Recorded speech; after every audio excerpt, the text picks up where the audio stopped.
Ciao à tutti, une fois de plus vous êtes la bienvenue sur la chaîne. Moi c'est Caroline. Ici nous parlons de la santé hormonale de la femme, tout ce qui touche, tout ce qui influence la santé hormonale de la femme. Et si c'est un sujet qui t'intéresse, qui te parle, n'hésite pas à te joindre à nous. Vous êtes la bienvenue.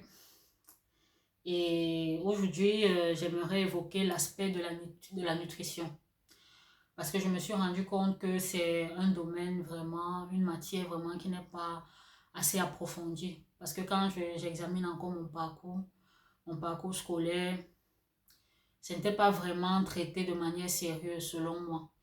On vous citait juste les groupes d'aliments, un peu le rôle de chaque groupe d'aliments, mais j'aurais voulu vraiment qu'on explique aussi les déviances autour de ces aliments-là, parce que vraiment avec le temps, on se rend compte que il y a tellement de choses à prendre en considération.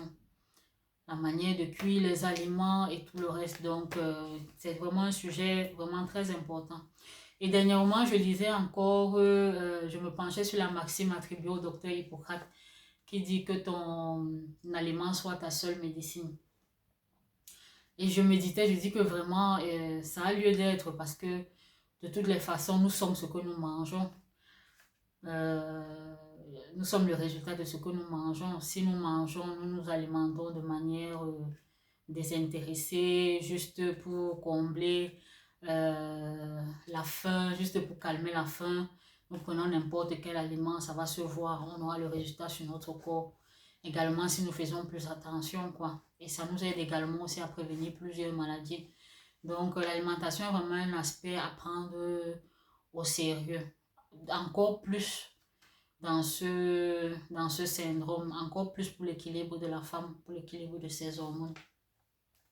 Aujourd'hui, j'aimerais partager un peu le fait de consommer une quantité adéquate de fibres. Dernièrement, je me rappelle dans une vidéo, j'évoquais un peu les grands groupes d'aliments, qu'on avait les glucides, on avait les protéines, on avait les lipides, et on avait également les fibres qui étaient vraiment très importants. Et quand je regarde encore en arrière par rapport à mes études, à ma vie estudiantine, vraiment, je n'y prêtais vraiment pas attention. Comme je disais, je ne m'alimentais pas vraiment bien. Je mangeais juste pour calmer la faim et pour pouvoir repartir, étudier et tout le reste. Donc même l'énergie, je ne mangeais pas de manière consciente. Je ne choisissais pas mes aliments de manière consciente. Je mangeais plus les carbohydrates. Je mangeais plus les fast-foods qui sont vides carrément en nutriments. Parce que quand tu manges les fast-foods, j'ai fait l'expérience encore dernièrement parce que j'avais arrêté ça dans mon processus de perte de poids. J'ai repris ça une fois durant un voyage et je me suis rendu compte que waouh, non seulement c'est vide en nutriments, mais ça favorise la constipation dans mon cas. Hein.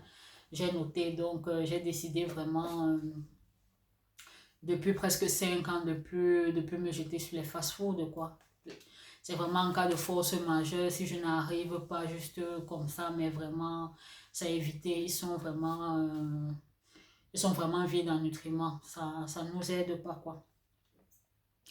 Bon, aujourd'hui, nous parlons beaucoup plus des fibres parce que les fibres ont aussi un rôle vraiment important. Nous savons que les protéines nous donnent assez d'énergie.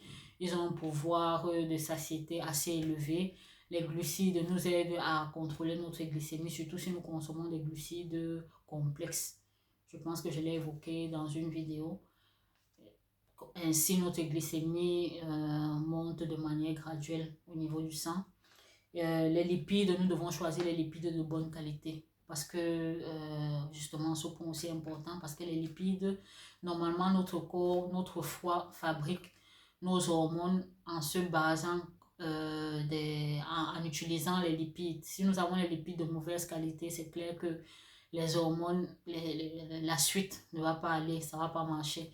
Donc, on a besoin de manger des lipides de bonne qualité, le cholestérol de bonne qualité, les oméga 3 de telle manière que le foie réussit à synthétiser les hormones de bonne qualité, quoi. Et les fibres vraiment ont plusieurs rôles, comme je disais, les fibres aident à réduire la constipation et ils aident également à réduire la glycémie,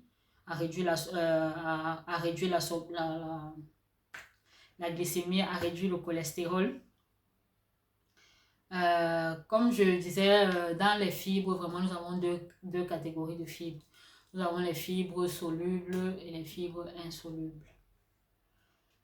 Ils sont une composante très importante, comme je l'ai dit dernièrement. Les fibres solubles nous aident à contrôler efficacement l'absorption des sucres et des gras. Donc, ils réussissent à maintenir de manière stable les niveaux de glucose et de cholestérol dans notre sang. Les fibres solubles, nous avons les légumes, les fruits. Ils augmentent également la satiété. Donc, ils envoient un signal à ton cerveau que vraiment l'estomac est plein, tu n'as plus besoin d'ingurgiter une grande quantité d'aliments. Donc, très important les fibres dans ce domaine pour réduire aussi nos quantités de consommation d'aliments. Les fibres, et nous avons une autre catégorie de fibres, les fibres insolubles dans les fluides corporels. Ceux qui sont insolubles aident plutôt à éliminer les sels parce qu'ils ne sont pas digérés par nos enzymes. Donc, ils se retrouvent au niveau du petit intestin, du gros intestin, et ils aident vraiment à éliminer les sels, quoi. Parmi les fibres insolubles, nous avons les céréales intégrales, nous avons les choux. Ils améliorent également la santé de l'intestin dans la mesure où les fibres insolubles aident à la production des probiotiques. Les probiotiques en fait, ce sont des microbes qui se trouvent à l'intérieur de notre paroi intestinale. Et nous avons une variété de microbes à l'intérieur de notre paroi intestinale et il y a besoin d'un équilibre. Il y a ceux qui sont bons et ceux qui sont mauvais. Donc, il y a un équilibre à maintenir à ce niveau-là. Donc, quand nous consommons les fibres insolubles, ces derniers ils nourrissent les probiotiques de bonne qualité et ces derniers se multiplient pour maintenir un équilibre stable au niveau de l'intestin. Donc, les fibres insolubles ont une action prébiotique. Donc, ils nourrissent le microbiote de notre intestin afin qu'il grandisse normalement. Bon, moi je trouve que les fibres dans ce domaine justement des hormones, pour l'équilibre des hormones, sont aussi importants dans la mesure où il améliore la santé hormonale, dans la mesure où il favorise l'élimination non seulement des déchets, mais il favorise également l'élimination des hormones métabolisées par le foie. Parce que le foie, vraiment, c'est un organe extraordinaire. Il agit vraiment comme une usine à l'intérieur de notre corps. Il a tellement de fonctions au niveau de la glycémie, pour la digestion des lipides, pour métaboliser tout ce qu'on mange. Il aide vraiment à détoxifier également le corps. Les médicaments que nous avalons, il aide vraiment à les rendre moins nocifs et à les éliminer. Donc, c'est un organe vraiment dépurateur très important pour nous.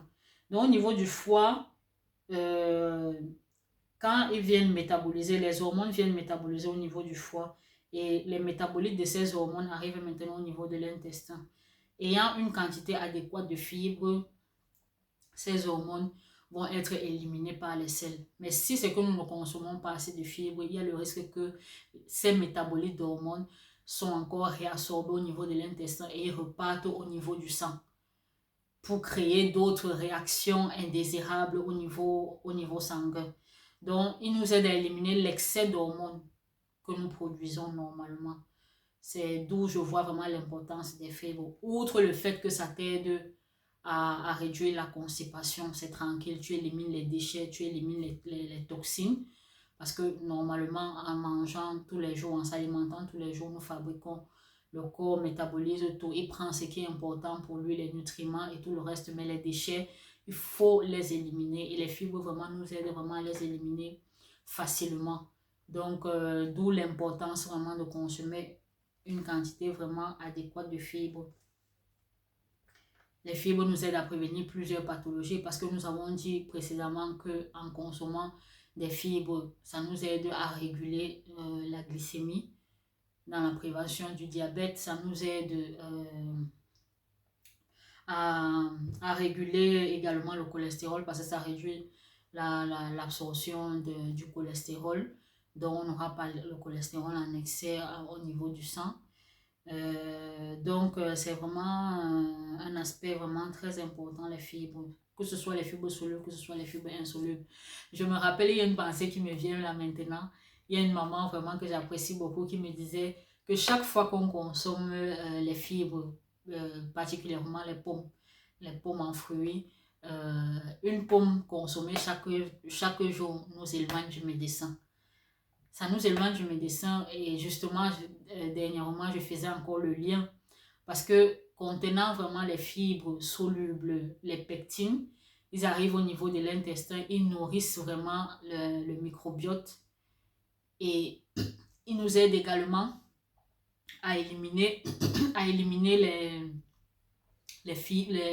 les toxines que nous produisons dans notre corps, à les éliminer par les selles. Et ça place vraiment. Consommer les fibres tous les jours, ça dépend. Il y a les fruits, il y a les légumes. Durant nos repas, ça peut être les légumes cuits, ça peut être les fruits, ça peut être les légumes crus également. Parce que là, il faudra faire assez de recherches pour essayer de comprendre aussi. Parce que ça dépend aussi. Il y a certains aliments, surtout comme il faut contrôler également la glycémie, il y a certains aliments qui, quand ils sont cuits, la glycémie est l'indice glycémique de cet aliment est plus élevé. D'autres, quand ils sont crus, l'indice glycémique est intéressant pour nous. Donc, c'est aussi un aspect à prendre en considération. Essayer d'approfondir ce domaine-là. Mais de toutes les façons, les fibres sous forme de légumes, sous forme de fruits, sont bons pour notre équilibre hormonal et qui nous aideront vraiment à gérer, à réduire justement la constipation. Comme je le disais, que nous devons vraiment éviter la constipation dans ce syndrome. Et pour les femmes vraiment en dessous de 50 ans, la consommation conseillée de fibres est de 25 grammes. Et pour celles au-dessus de 50 ans, c'est 21 grammes. Donc, c'est pas compliqué. Au début, ça peut sembler vraiment difficile. Mais après, avec le temps, ça devient facile. Tu peux intégrer deux. Bon, dans mon cas particulier, moi, j'intègre deux, sinon trois fruits par jour et des légumes durant mes repas, durant le déjeuner. J'intègre les légumes et durant le dîner, si je dîne, parce qu'il arrive aussi des fois, je n'ai vraiment pas faim. Si je dîne, j'introduis aussi des légumes. L'important, c'est vraiment d'écouter son corps. C'est vraiment d'écouter son corps, même pour l'alimentation, les fringales nerveuses et tout le reste, c'est vraiment écouter son corps. Essayer de trouver vraiment des substituts.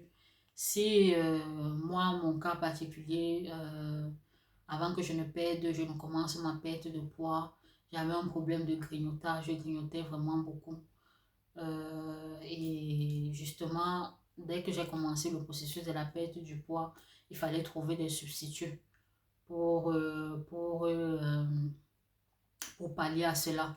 Donc, au lieu de grignoter, comme je le faisais dans le passé, de grignoter les biscuits, les chocolats, des trucs de ce genre, j'ai commencé à changer, commencé à grignoter plutôt les amandes, qui ont des fibres également, riches en magnésium, qui est vraiment un élément très important également. Euh, Essayer de substituer par un fruit, bon, d'autres pas des yaourts. Bon, moi, je suis pas trop. J'ai essayé avec les yaourts, mais ça n'a pas trop fonctionné pour moi parce que je me rends compte que je suis un peu sensible au lactose. Je peux le prendre occasionnellement, mais je peux pas constamment à la longue, ce n'est pas bien pour mon intestin. Donc, ça dépend vraiment. Essayez vraiment d'écouter. Vous introduisez certains aliments, vous voyez comment votre corps se comporte. Si ce n'est pas bon, vous retirez, vous essayez de remplacer. Mais l'important, c'est que au lieu de se priver totalement et produire un autre stress dans notre organisme, il serait intéressant vraiment de trouver des substituts plus sains dans notre alimentation, des fibres plus saines, euh, des goûters plus sains. Si tu as l'habitude de faire des goûters, tu essaies de t'arranger, de faire toi-même tes goûters. Tu n'es pas obligé d'acheter les goûters dans les supermarchés. Tu essaies de fabriquer toi-même avec des ingrédients naturels, comme je disais, des ingrédients bruts pour éviter de consommer trop de substances chimiques qui vont essayer de déranger l'équilibre à l'intérieur. Vu que nous sommes plus sensibles à toutes ces substances-là, il faut vraiment prêter attention à cela. Et d'ici là, vraiment, c'est tout ce que je voulais partager avec vous aujourd'hui. D'ici là, vraiment, vous vous portez bien et on se dit à la prochaine. Ciao!